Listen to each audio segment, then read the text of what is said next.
Жолдасым Құдайбергенов Ырысбай 1984 жыл 9 шілдеде сағат 23 шамасында Кентау қалалық ішкі істер бөліміне пәтерде төбелес болып жатыр деген шақыру түседі. Сол шақыру бойынша жедел топ оқиға болған жерге барады. Топтың ішінде жолдасым Ырысбай да болды. Осы операция кезінде жұбайым Ырысбай аса қауіпті қылмыскердің атқан оғынан қаза болды. Өкінішке орай мен 5 баламенен жалғыз қалдым.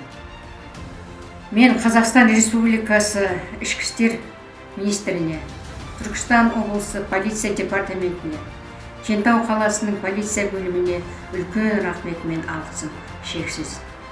Өйткені олар әр жыл сайын 8 наурыз халықаралық әйелдер күнін, 23 маусым полиция күнінде өтетін іс-шараларға үнемі қалдырмай шақырып, өздерінің сый-сияпаттарыменен құрмет көрсетіп, марапаттап шығарып салады.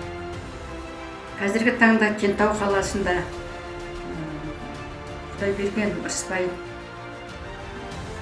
ерлігі үшін берілген көше бар. Ол көшеге ескерткіш тақта орнатылған.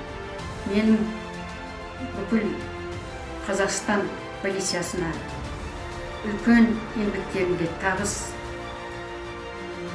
ендеріне саулық тілеймін, отбасыларына амандық тілеймін. Әр уақытта істеген істерінде абырой болып, еліне адал қызмет жасап, елін, халқын адал қорғауына тілектеспін.